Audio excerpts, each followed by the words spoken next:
Okay, so now we have about 8 rows, and I wanted to show you how to make the brim of the hat. Super easy.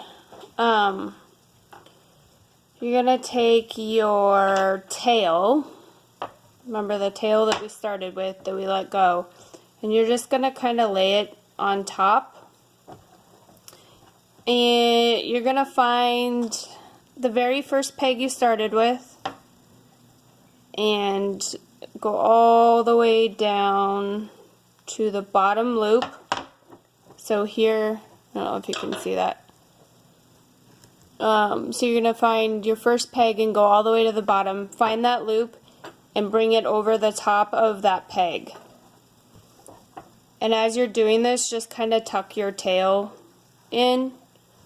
So we'll find the next one.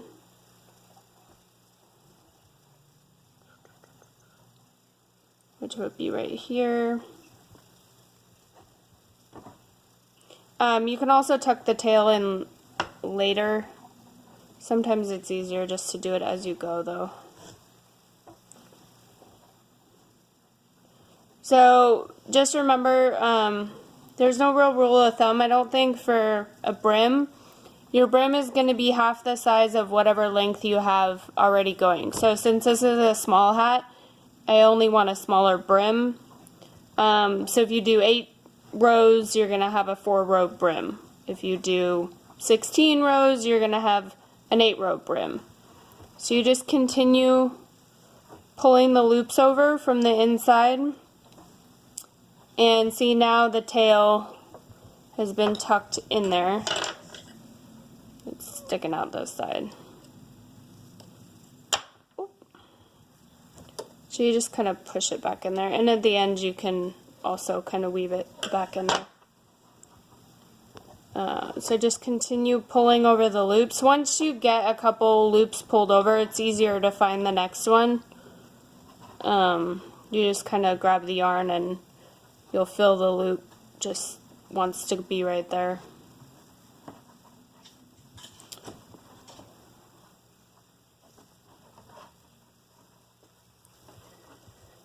So when I started this, I had looped my last loop over, so I only had a single row. This second row is coming from the inside, so this is going to be your next stitch. Oops, that's too many loops.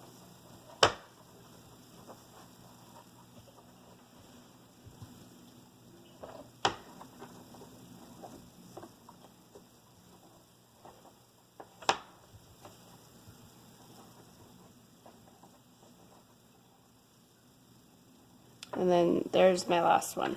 Okay, so once you get the inside all pulled back over, then you're just going to go back to your first peg again. And you're going to continue looming like you were before. And this is creating your brim. Having a brim is a good way to hide your tail. I don't think it's absolutely necessary, but it also, I've noticed, prevents the hat from rolling. The opening of the hat tends to roll when you don't do a brim. And it's just a nicer, I think, finished look.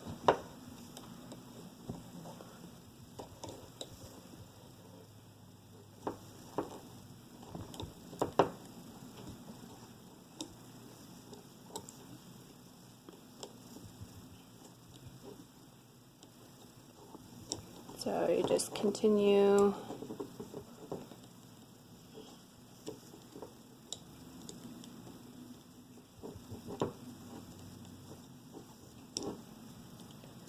to pull the bottom one over the top.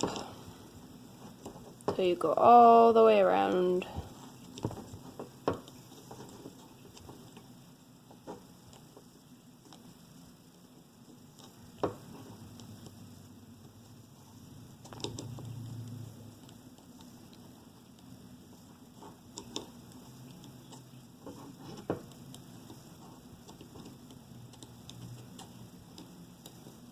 I think there's several different patterns that you can do.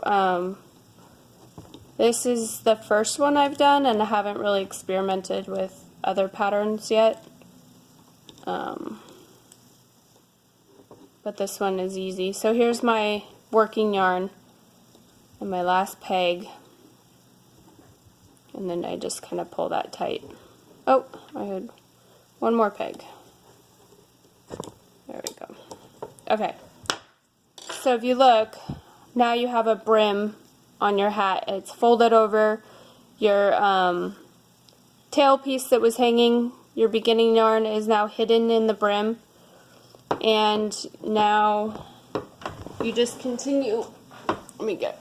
So the straw is still on the yarn, and now that we have the brim done, you just continue on and keep going. You just continue to do this until you get the length of the hat that you want. Everybody likes a different size. I think I did 16 rows after I did the brim on the hat that I made. So I did 10 rows and then folded them over into the brim, and then I did another 16 rows for this part, for the hat. But I felt that for me that was a little bit too much, so you kind of just have to guess as you go. I don't think there's a rule of thumb. Everybody's heads are different sizes. So for me, 16 was a little too many, so I might try next time I do an adult hat maybe 15 or 14. But like I said, it might fit somebody else a different way than it fits me.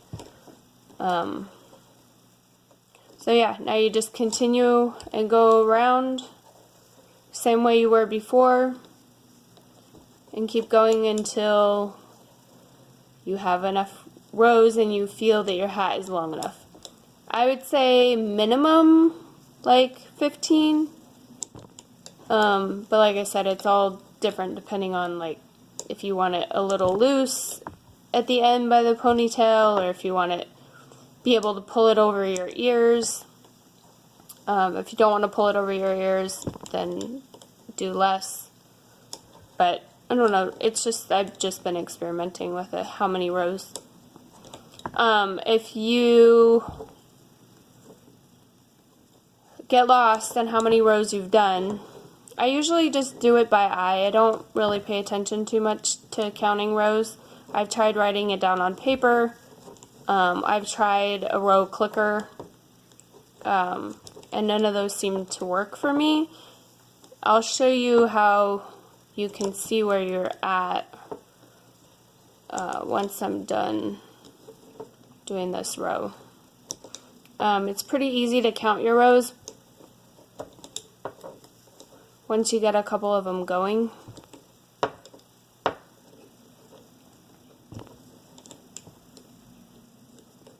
Okay, so you're back. One more to do. Also, you can kind of like twist this around here if it's getting in your way or if it's getting too loose, just to get it out of your way for while you're looming. Anyway, you can pull your stitches down, and then you just count the yarn in between each loom peg as you go down. It's kind of hard to see here because we did the brim, but this will be 1, and then you'll be able to count them as you go down. So don't get too worried if you've lost track of how many you've done. Like I said, I just kind of do it by eye and feel of how long the hat goes. But yeah, you can always pull from the middle and just kind of count your rows as you go too. Okay, I'm going to finish up the hat and I'll show you how to close it.